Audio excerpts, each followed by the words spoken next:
early that year. Long, stubborn storms turned the roads to mud and the fields.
In a quiet village where the river hummed like an old lullaby, a young woman named Juliet sat by the water every evening. Her hair was the color of midnight, and her eyes held 1,000 dreams she never dared to say aloud. The villagers often passed her with curious glances, wondering what she always waited for beside the whispering stream.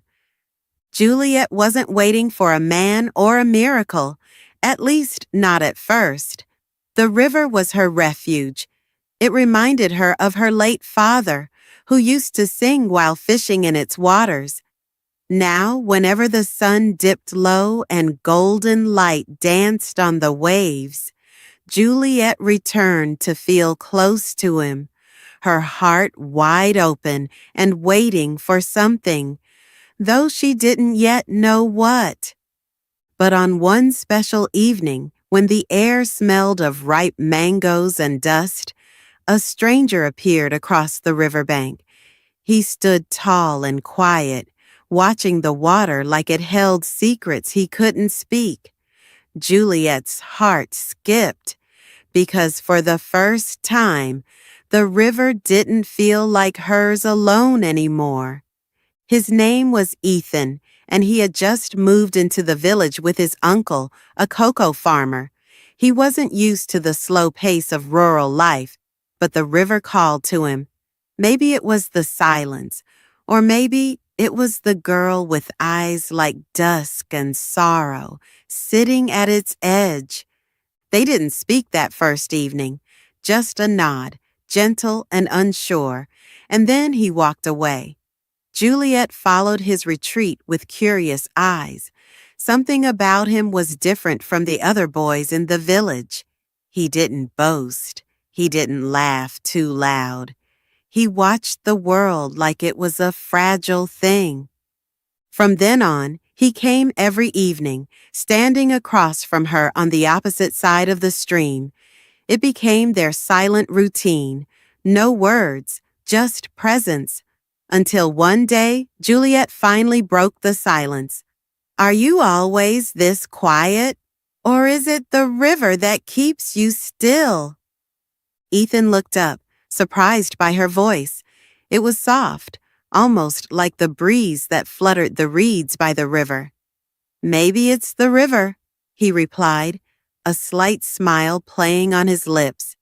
It makes me feel like if I speak too loud, I'll wake something sacred.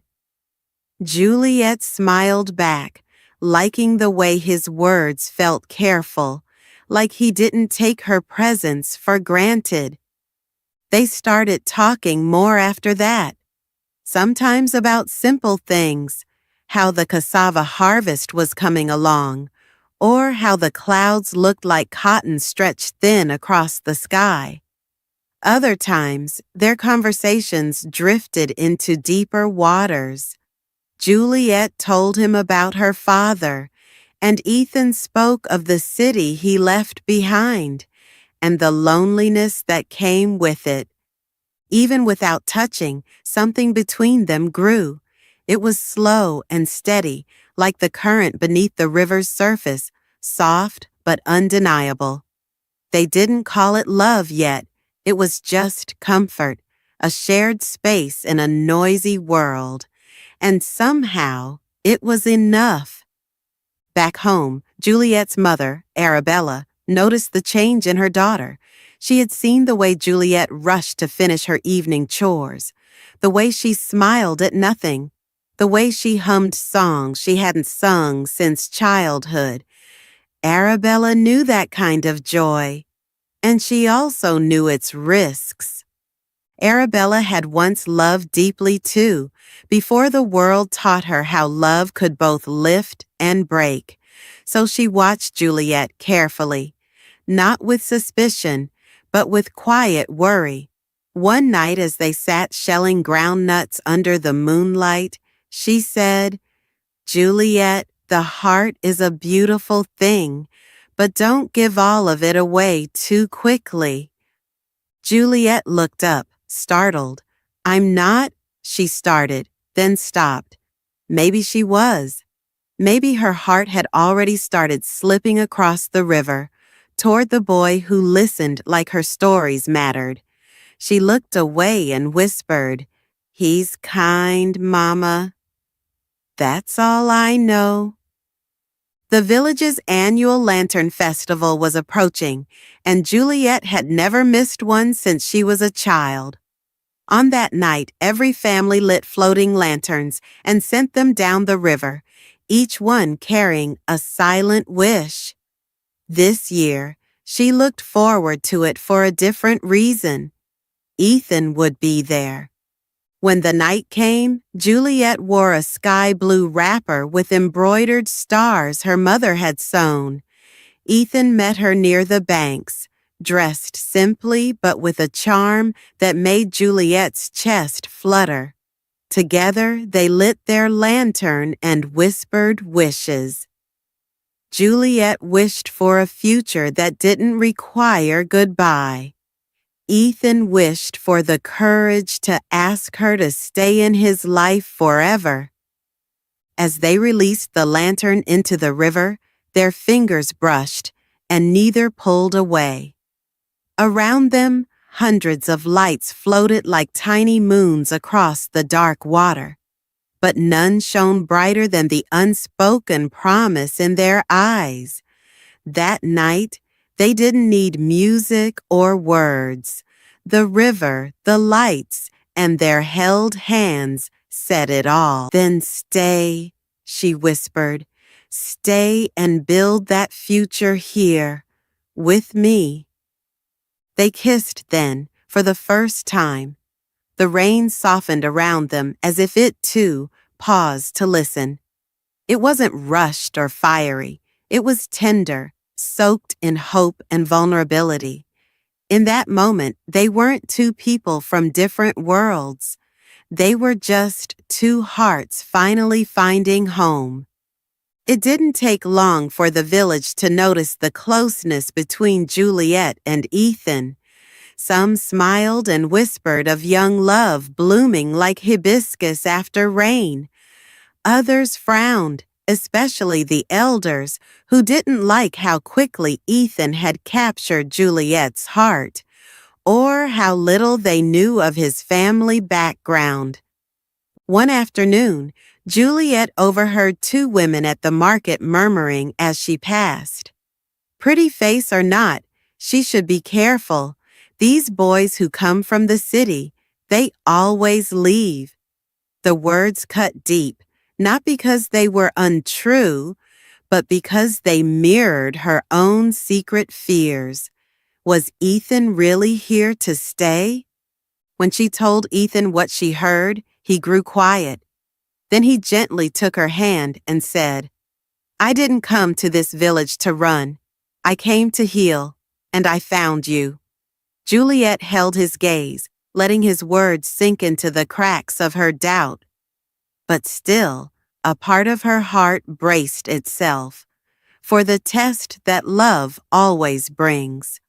A week later, Ethan received a letter from the city, an offer for a prestigious job at a law firm he had once interned with. The pay was excellent, the future secure. When he first read it, his heart raced with excitement. But then it fell just as fast. Juliet, the river, their quiet, steady love. Could he leave all that behind? He didn't tell Juliet right away. Instead, he sat by the river for hours, thinking. The city held everything he once thought he wanted, but this village held Juliet, and something even deeper, peace. Was it foolish to choose love over ambition?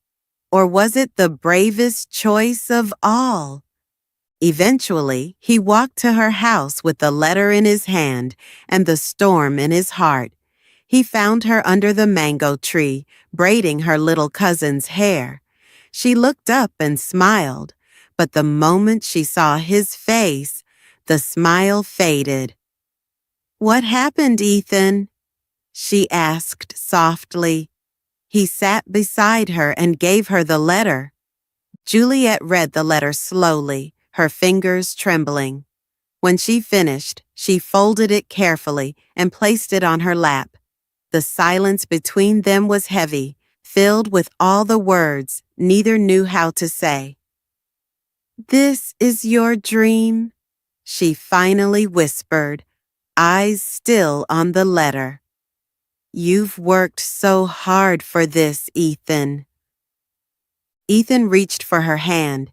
"You're my dream now, Juliet, and I don't know if I can walk away from this, from us." His voice cracked with the weight of the moment. Juliet looked at him, her eyes shining with unshed tears. "Then don't," she said, even though her heart pounded with fear. "But if you must go, I won't stop you." That night, neither of them slept. Juliet stared at the ceiling, wondering if love was enough to make a man stay.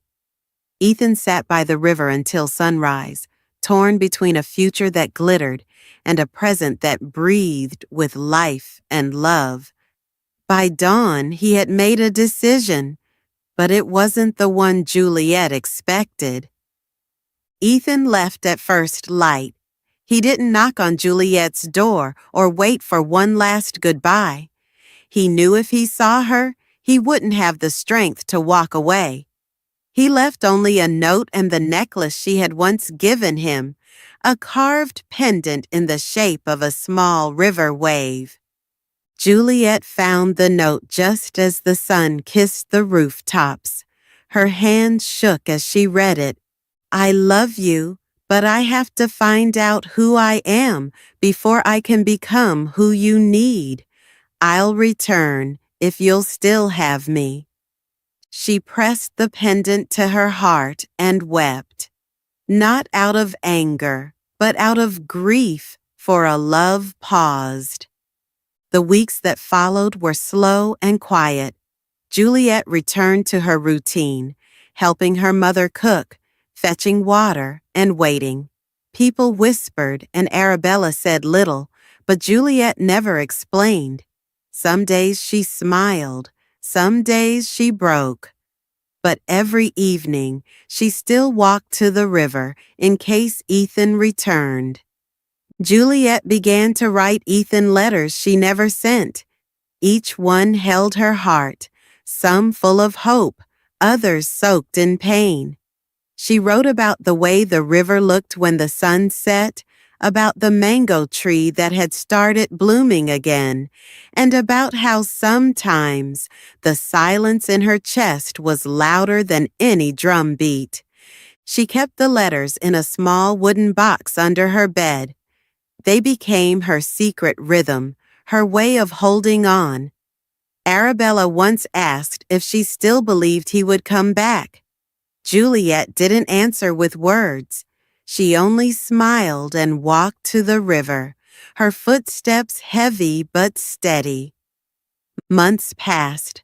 The seasons changed. Another festival came and went, but Juliet never stopped walking to the river. It had become more than a place of memory. It was a place of faith. The villagers began to call her the girl who waited, but Juliet didn't mind, because deep down, she believed love always found its way home. One Harmattan morning, just as the village was dusted in wind and haze, a figure appeared at the edge of the road. He wore a long brown coat and carried a small bag. His eyes searched the paths like a man who had memorized every stone. It was Ethan, older, tired, but burning with purpose. He asked no questions as he walked through the village. People stared, recognizing him instantly. Whispers spread like wildfire. He's back, but Ethan only had one destination, Juliet's home. He reached the mango tree, where she once braided her cousin's hair, and paused. Everything looked the same, and yet everything felt different. Juliet stepped out of the house, a bowl in her hand. Her breath caught the moment she saw him. For a moment, time halted. The bowl dropped, shattering against the earth. "Ethan," she breathed, as if saying his name might break the illusion. But he only stepped forward and said, "I came back because every part of me belongs here with you." Juliet didn't run into his arms, not immediately. Too much time had passed, too many emotions buried under the surface. Instead, she stood still, arms crossed, heart thundering. "You said you'd come back, but why now?" Her voice trembled not from anger, but from the fragile fear of reopening a wound that never truly healed. Ethan stepped closer, his eyes searching hers. "I had to become the kind of man who wouldn't leave again," he said. "I thought chasing success would fill the void, but nothing ever did, not until I closed my eyes and saw your face in everything." He paused, then added, "I'm not asking for your forgiveness today. Just your time." Juliet looked at him for a long moment before turning her eyes to the riverbank. The waters flowed gently, as if whispering reminders of all they had once shared. She finally nodded, slowly. "One step at a time," she murmured. And that evening, for the first time in months, they walked beside the river, together yet cautiously apart. In the weeks that followed, Ethan stayed in the village, helping Juliet's mother with firewood, assisting elders with repairs, and even teaching local children in the evenings. He did not rush Juliet. Instead, he earned each conversation, each smile, and eventually each laugh, like carefully laying bricks on a house once destroyed. Arabella remained skeptical. "People don't change that quickly," she whispered to Juliet one afternoon. "Are you sure he won't disappear again?" But Juliet simply said, "He came back when he didn't have to. That counts for something." Deep down, even Arabella could see the change in him. Ethan no longer spoke with city pride. He moved with humility. One evening, as the moon bathed the river in silver, Juliet invited Ethan to sit beside her under the mango tree. "Why did you really come back?" she asked again. He looked at her, his voice quiet and clear. "Because loving you is the only thing I've ever been certain of, and I'd rather sweep this village floor beside you than live in a mansion without you." Juliet felt something soften inside her. It wasn't forgiveness, at least not fully, but it was the beginning of something new. She leaned her head against Ethan's shoulder, the first time she had touched him since his return. "You broke me when you left," she whispered, "but somehow I'm still here." Ethan closed his eyes as the wind stirred around them, carrying the scent of the river and blooming hibiscus. "Then let me help rebuild what I broke," he replied, not with promises, but with presence. He didn't reach for her hand. He waited until she gently placed hers in his. The silence between them said more than words ever could. That night, Juliet dreamed of the river, calm, wide, and flowing without end. In her dream, she and Ethan stood barefoot at the edge, watching their reflections shimmer in the moonlight. And as they stood together, the river sang, not of heartbreak or sorrow, but of hope. When she awoke, her heart was lighter than it had been in months. The next morning, Juliet invited Ethan to help her in the garden. They worked side by side, the way they once did as teenagers. Every laugh, every touch of their shoulders, every glance, it all slowly melted the wall between them. Even Juliet's mother began to hum again when she saw them together. Ethan told Juliet stories about his time away, the loneliness, the sleepless nights, the success that never brought joy. "Every time I was celebrated, I thought of you," he said, "and none of it mattered because I couldn't share it with the person I loved most." Juliet listened, not interrupting, letting his truth settle like rain on dry soil. Arabella finally approached them one day while they washed clothes by the river.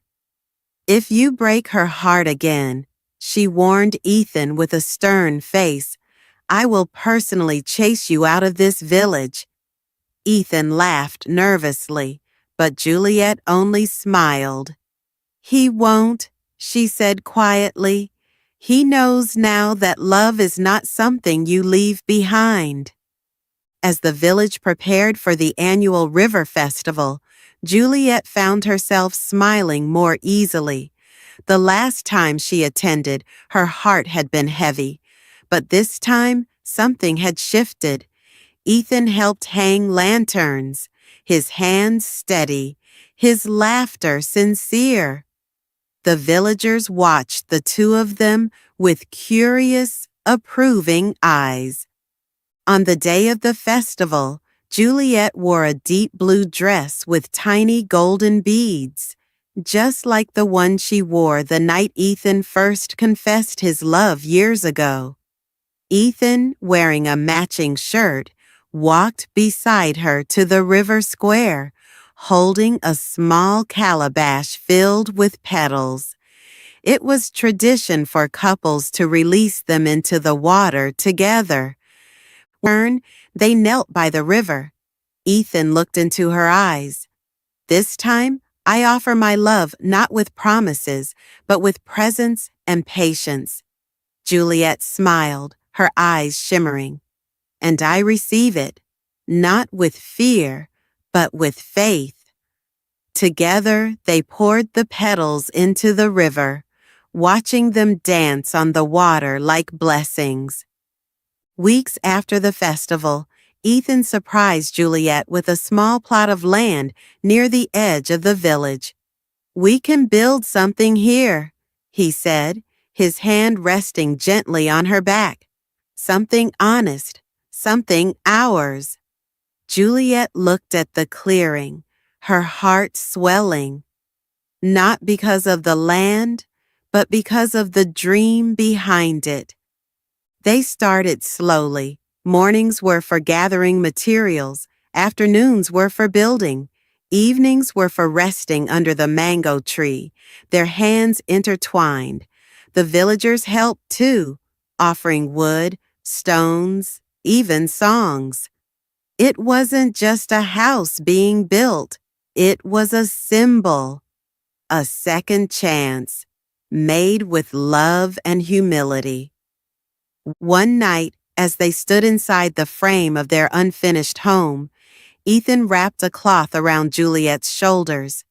"I used to dream of city lights," he whispered, "but this, your smile in candlelight, the sound of the river, our laughter in the dark, this is all the light I'll ever need." And in that moment, Juliet knew love had finally come home. Though their love was blooming once more, not everything healed overnight. One evening, while preparing food together, Juliet asked softly, "Do you regret leaving?" Ethan paused, his hands still. "Every single day," he replied, "but I also believe the pain brought me back a better man." It was a hard truth, but a necessary one. Juliet nodded, tears prickling the corners of her eyes. "I hated you," she admitted. "I cried until my heart couldn't take it anymore. And yet, I waited, not because I was weak, but because I still believed in what we had." Ethan took her hand in his, kissing her fingers one by one. "And I promise I will never make you wait again." That night they sat outside beneath a sky of stars, wrapped in a single shawl. The river whispered nearby, steady and familiar. Juliet leaned her head on Ethan's chest, listening to his heartbeat. "Maybe love isn't about perfect beginnings," she murmured, "but about the courage to return and the grace to begin again." As the months passed, their home neared completion. Juliet planted sunflowers in front, while Ethan carved a bench from wood gifted by the elders. The house wasn't large, but it was filled with laughter, music, and quiet moments that spoke louder than any city noise. To them, it was a palace. Arabella visited often, her suspicions now replaced with teasing grins. "You two are nauseating," she'd say, rolling her eyes, though the way she lingered proved she adored them deeply. Even Juliet's mother softened, calling Ethan "my second son," and frequently sending them pots of stew with too much pepper and love.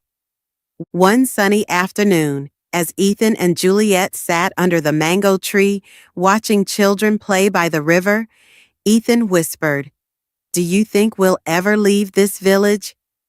Juliet smiled and shook her head.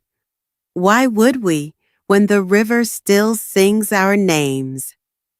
And in the rustling leaves, in the breeze, in each other's gaze, they heard it. One evening, a gentle rain began to fall as Juliet and Ethan cooked over an open flame. They didn't rush inside.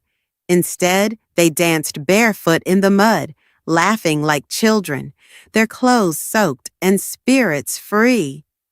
"We've waited too long to hide from joy," Juliet said, spinning with her arms open. Ethan lifted her, twirling her in his arms, rain dripping from his lashes. "This is what I wanted," he said. "Not wealth, not fame, just this, you, me, the rain. As the clouds passed and the moonlight broke through, they kissed with the kind of softness only found in hearts that had endured and healed. Later, wrapped in dry cloth and sipping warm tea, they sat side by side in silence. "We're rewriting our story," Juliet whispered. "And this time, it ends differently." Ethan smiled, brushing a raindrop from her cheek. "No," he said gently. "This time, it never ends." One morning, Juliet received a letter from someone she hadn't heard from in years. Amara, the woman Ethan had once been engaged to. "I heard you're together again," the letter read. "Hold tight to what you have. I let him go. You held on. You win." It was a strange closure, but Juliet folded the letter and placed it in a wooden box. Ethan saw her reading and asked what it was. She handed it to him without a word. After reading it, he looked up, his eyes tender. "I don't care who I was with," he said, "because all those roads led me back here. To you."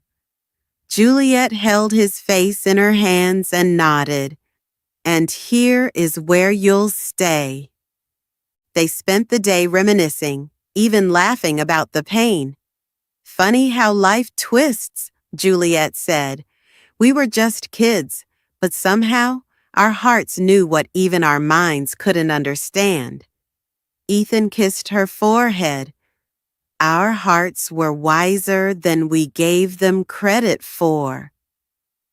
The dry season came, and with it, golden fields and crisp winds. Juliet harvested herbs from her garden, while Ethan began teaching children in the village about storytelling and carving.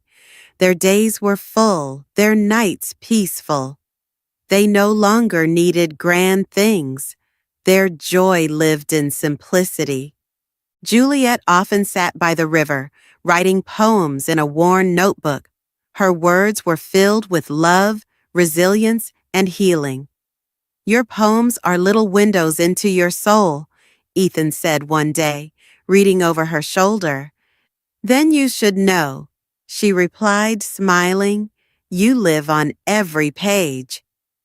On one special morning, they painted the doors of their home blue, the color of trust, of water, of skies that never abandon. Children ran past, giggling, while Juliet stood back and admired the color. "It looks like hope," she whispered. Ethan squeezed her hand. "It looks like us." Though their love had deepened over time, Ethan knew he wanted to make it official. With the help of Arabella, he carved a ring from ivory and placed a tiny river stone at its center.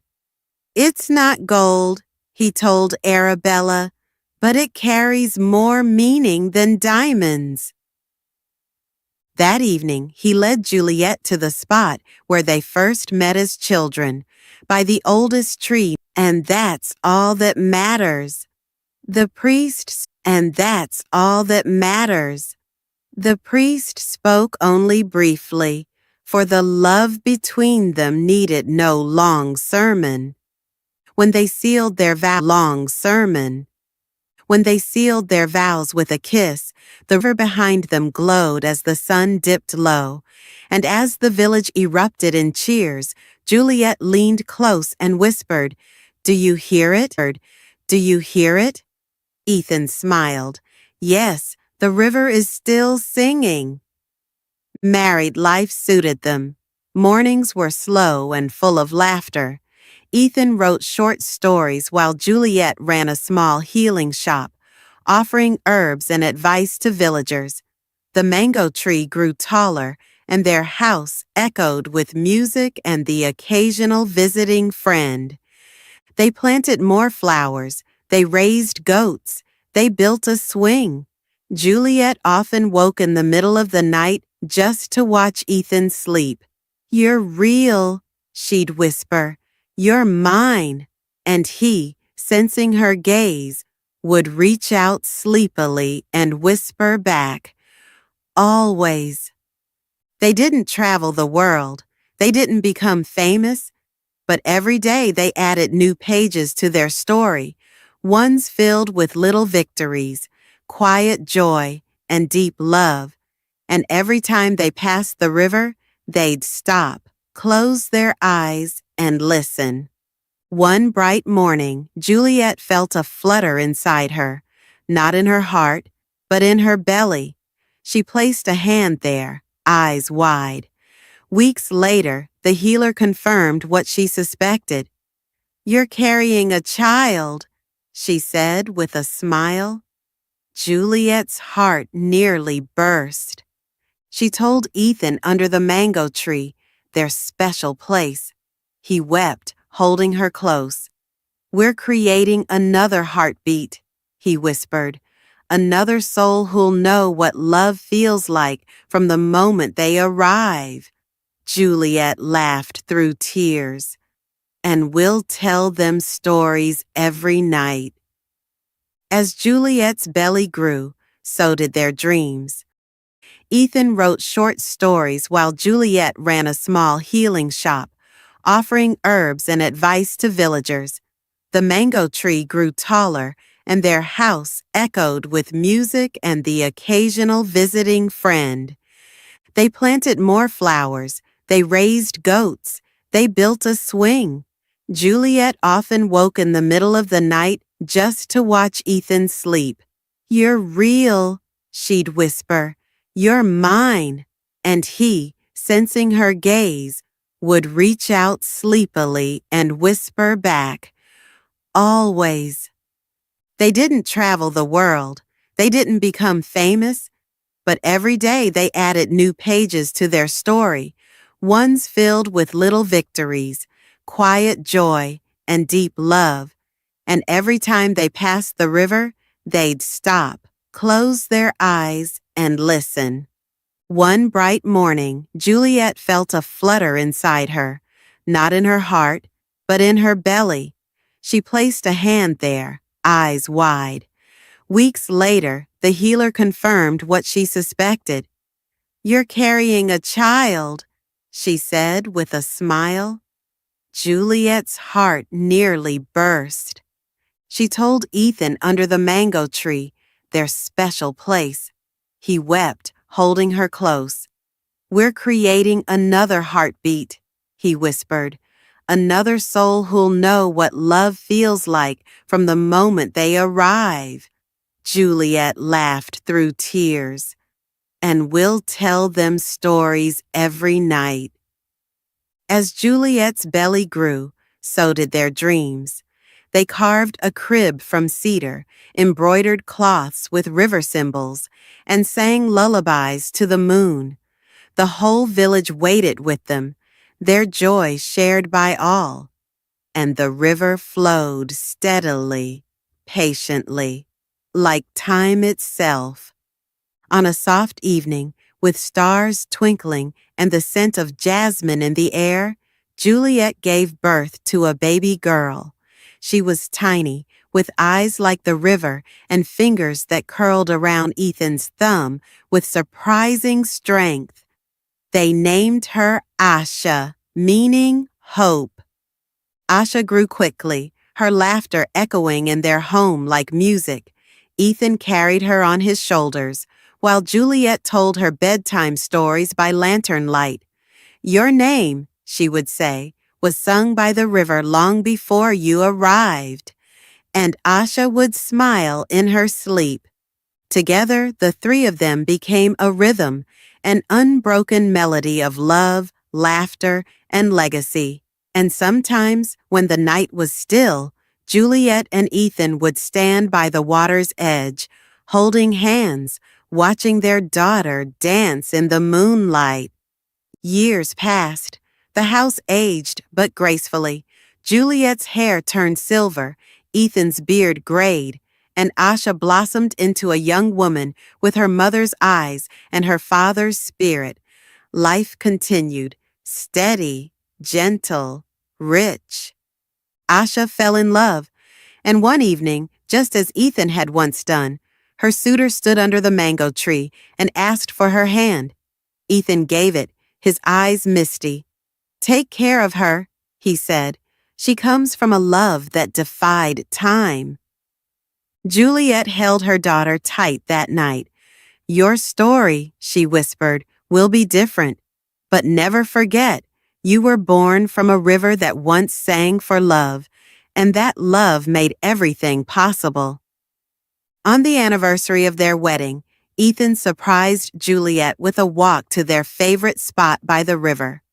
The tree still stood, taller now, stronger. "Do you remember our promise?" he asked. "That love wouldn't end?" Juliet nodded, tears in her eyes. "And we kept it." They sat beneath the tree, surrounded by petals and memories.